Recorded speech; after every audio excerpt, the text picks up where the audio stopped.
Hoje nós vamos falar sobre abuso de autoridade espiritual. Pastor Guerra, então vamos dar início ao nosso assunto de hoje. Hoje nós vamos falar sobre característica de um líder abusivo. Amém? E nós vamos ler um texto aqui que está em 1 Timóteo 3, que fala assim: esta é uma palavra fiel. Alguém deseja o episcopado? Excelente obra deseja. Convém, pois, que o bispo seja irrepreensível, marido de uma mulher, vigilante, sóbrio, honesto, hospitaleiro, apto para ensinar, não dado ao vinho, não espancador, não cobiçoso de torpe ganância, mas moderado, não contencioso e não avarento, que governe bem a sua própria casa, tendo seus filhos em sujeição com toda a modéstia. Então, esse é o perfil, né? Esse é o... de um líder abusador, né? Do que como não deve ser o líder abusador. Né? Esse é o líder realmente fiel, íntegro e dentro dos preceitos de Deus, né? Isso. Eu queria colocar aqui algumas características de um líder abusivo, que é o contrário do versículo, né? Isso. Aqui um líder que não é abusivo. Nós vamos partir para o abusivo, né? Diz ter um relacionamento único e especial com Deus. Diz ter algum tipo especial de comunicação com Deus. Faz os seus seguidores crerem que ao realizarem algo por ele, estão servindo a Deus de forma especial. Convence os seus seguidores de, se eles o abandonarem algum dia, ou ele ou seu ministério estarão traindo o próprio Deus. Persuade os seus seguidores de que, enquanto estiverem servindo a ele, seus seguidores têm um ministério único e que não há lugar para eles em outra área de serviço. Tem mais alguns aqui, mas depois a gente dá uma... É isso aí. Então, pessoal de casa, aí, ó, o tema está posto, é um tema que convivemos com ele, infelizmente, né? Mas para que você, que às vezes esteja passando aí uma situação delicada, onde você está vítima aí desse abuso de poder, desse abuso dessa autoridade espiritual, nós queremos abençoar a sua vida. Então prestem bastante atenção, tome em todo o tempo do programa, você puder, esteja com a Bíblia Sagrada aí nas mãos, conferindo aquilo que vamos fazer, porque isso gera esse aprendizado, você vai memorizando, você vai guardando tudo aquilo que aqui formos falar e mais ainda, nós queremos abrir para você nos fazer as suas perguntas, né, a respeito desse tema, talvez trazer aí alguma colocação que seja pertinente a esse assunto, nós estamos aqui abertos. Então tome o seu telefone, anote esse número 3253-3320, você fala ao vivo conosco. Claro, se você não quiser falar, quiser apenas deixar a sua mensagem, né, com um dos nossos produtores, eles vão anotar, irão nos passar e dentro do programa vamos responder aí aquilo que você precisa, ok? E se também não quiser se identificar, mantendo aí o anonimato, nós fazemos questão de te abençoar dessa forma. Não queremos expor ninguém, não queremos falar aqui igreja de ninguém, nós estamos falando sobre um perfil de um homem que abusa usando da sua autoridade. Um homem ou uma mulher, é claro. E aqui nós já discorremos de um texto bíblico que nos adverte a esse respeito. Então, linhas abertas, esperamos a sua participação. Querido Rogério. Ontem nós conceituamos o que é ser um líder espiritual abusivo, né? Nós demos uma conceituação e hoje a gente quer abordar esse aspecto então das características, né? E muitas vezes esse poder que uma autoridade espiritual exerce sobre a vida dos seus seguidores ou dos fiéis, né, como é dito, e como que isso tem trazido dano para a vida das pessoas. E ontem eu mencionei, Sérgio, que lá na clínica a gente trabalha com os dois lados, né? Nós trabalhamos com as pessoas que foram vítimas de ações, né, muitas vezes de manipulação, de julgo, pessoas que chegam assim completamente detonadas, desacreditadas, ou seja, e aí inclui tudo, né, ou seja, a igreja, Deus, se é um pai, por exemplo, que é um líder e exerce essa autoridade, né? Inclusive amanhã a gente quer abordar um pouco sobre isso também.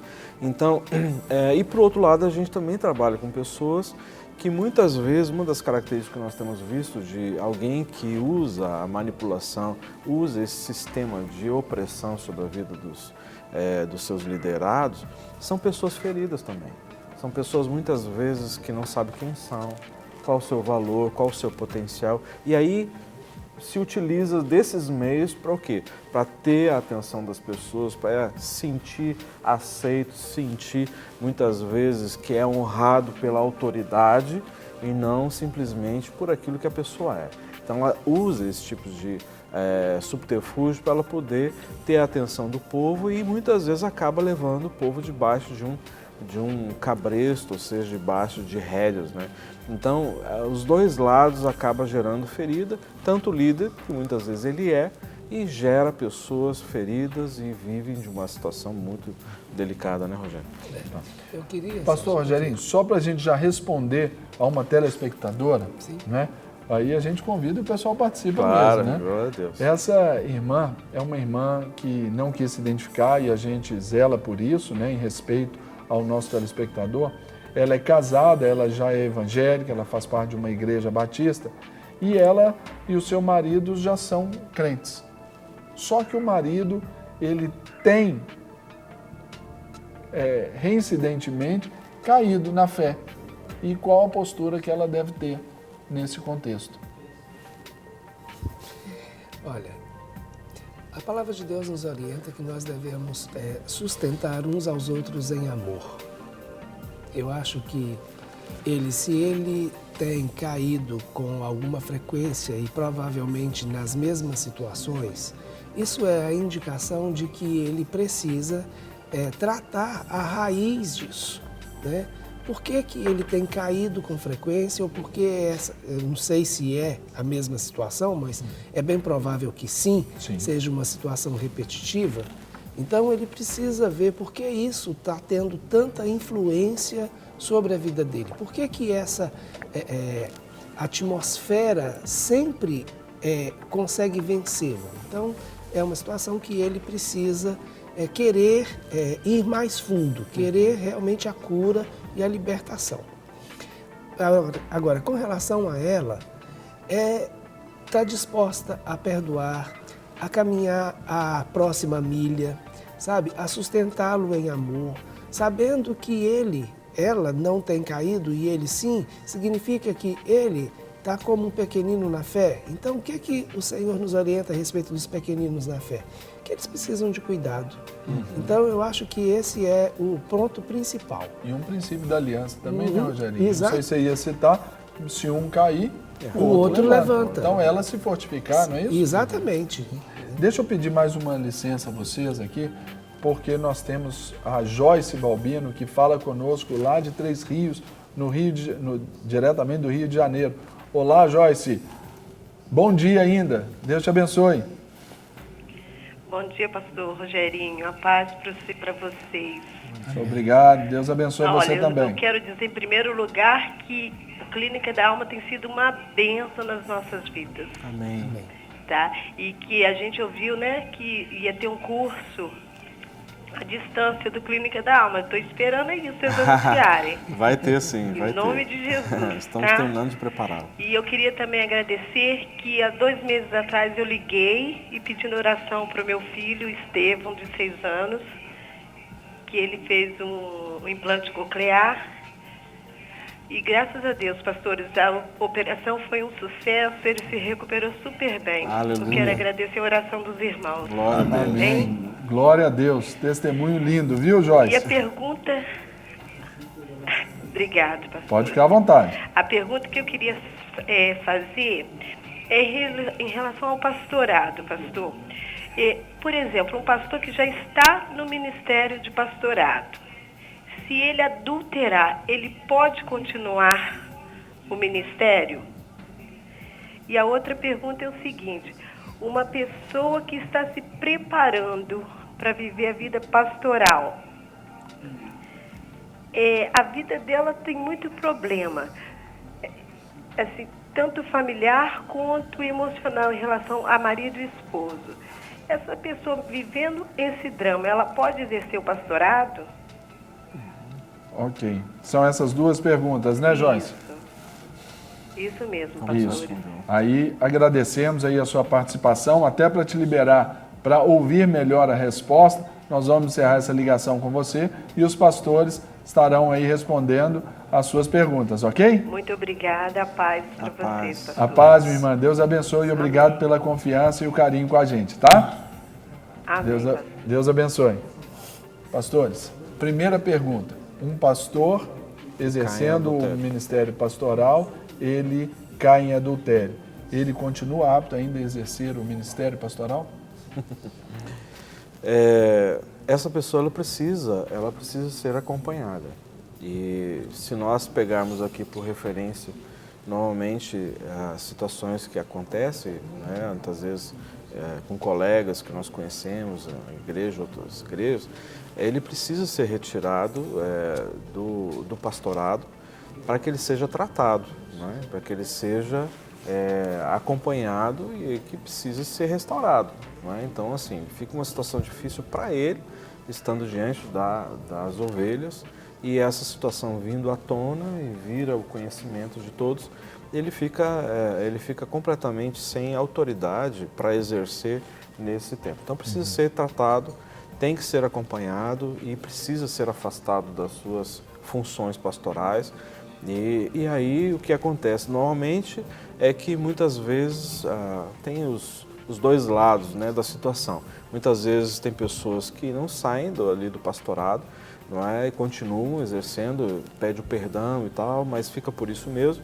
E tem situações que às vezes né, as autoridades responsáveis por esse pastor muitas vezes desqualifica completamente, não pode mais ser pastor, mas a Bíblia não fala sobre isso, né? O que diz é que ele precisa ser tratado, restaurado, e aí no devido tempo ele pode ser reintegrado no ministério, não necessariamente no ministério que ele estava, talvez num outro, ou mesmo no mesmo que ele estava e sem problema algum. Dependendo do que fazia também, né? Então depende da situação. Agora, uma pessoa que é pastor, o outro que não está sendo preparada. Se preparando, Isso, né, para o ministério, mas tem várias mas situações. já tem algumas situações. Aí o texto de hoje... O texto de hoje fala sobre isso, 1 Timóteo 3, né, a respeito de um bispo, um presbítero, depende da tradução, né, que é um pastor, que é um líder, né. Então, agora é óbvio que a gente tem que entender quem que está fazendo essa consagração, quem é o líder que está acima dele, quem que está recomendando ao pastorado. Então, na realidade, assim, a gente sabe que as pessoas não ficam completamente prontas. Eu não estou totalmente pronto. Nós não estamos. Nós estamos sempre em processo.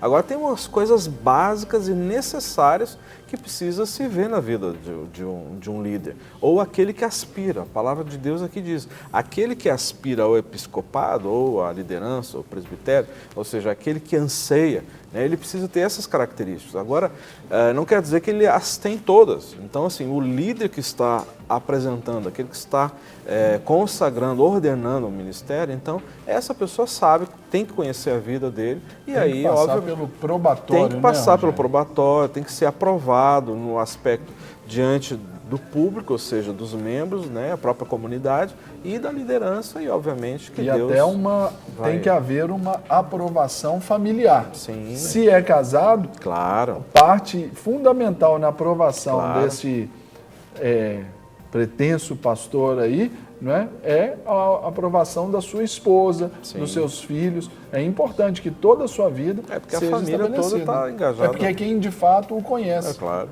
Normalmente, antes do líder ser provado, ou ser ministrado sobre ele, há uma sindicância sobre a vida dele, fazer. para ver como está a família, até vizinho, para ver como que a pessoa está caminhando, para estar dentro desse contexto aqui, para ele ser consagrado, né, a pastor mesmo.